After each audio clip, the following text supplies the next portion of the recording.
주나라는 호경에서 일어난 변란을 여러 제후의 도움을 받아서 진압하였습니다.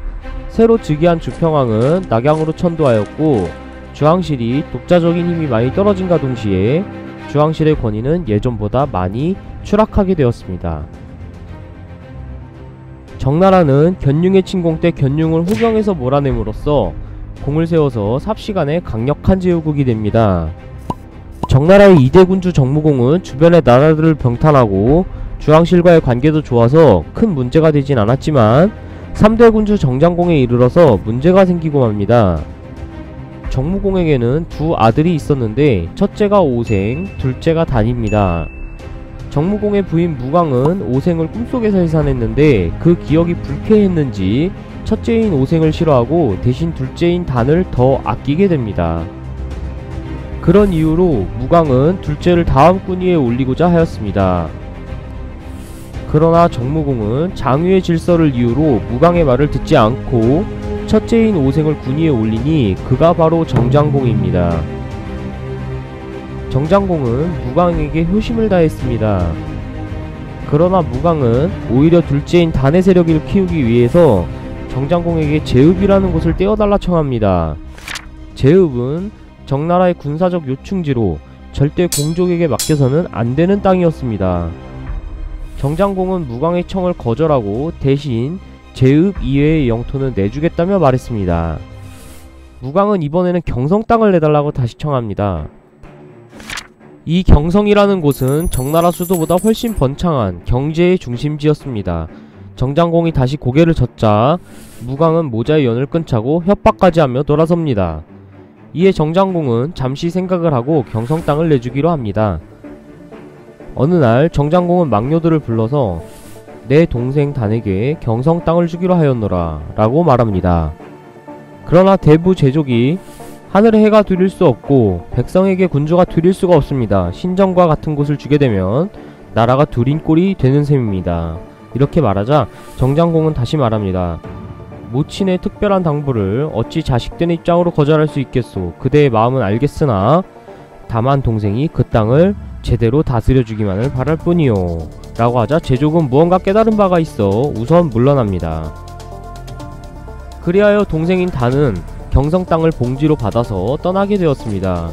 떠나는 단에게 무광이 말하길 그곳에서 군사를 길러서 만반의 준비를 갖추도록 하라.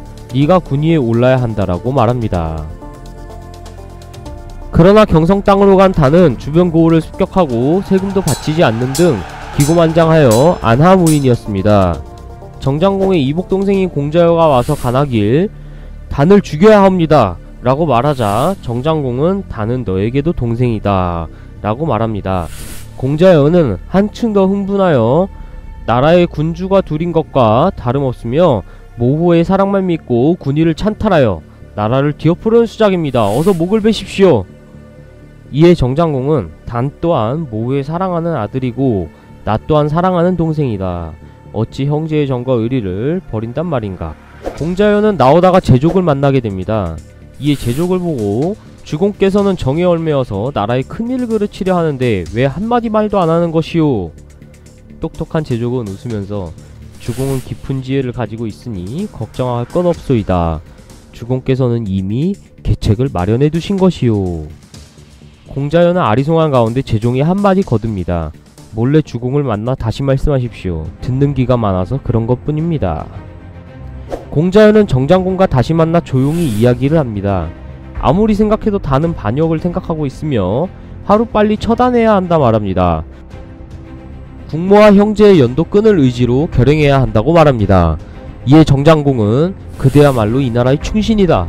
나는 계책을 세워두었고 반역의 증거가 뚜렷해질 때까지 기다리고 있는 것 뿐이다. 반역을 일으키고 나면 아무도 꼼짝 못하고 당할 수밖에 없지 않은가.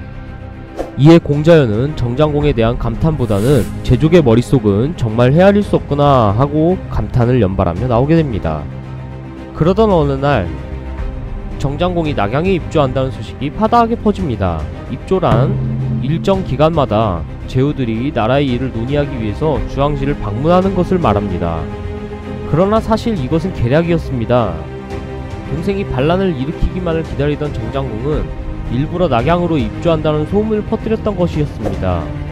정장공이 없는 틈을 타 동생이 반란을 일으키면 즉각 역공을 가해서 없애버릴 예정이었던 것입니다.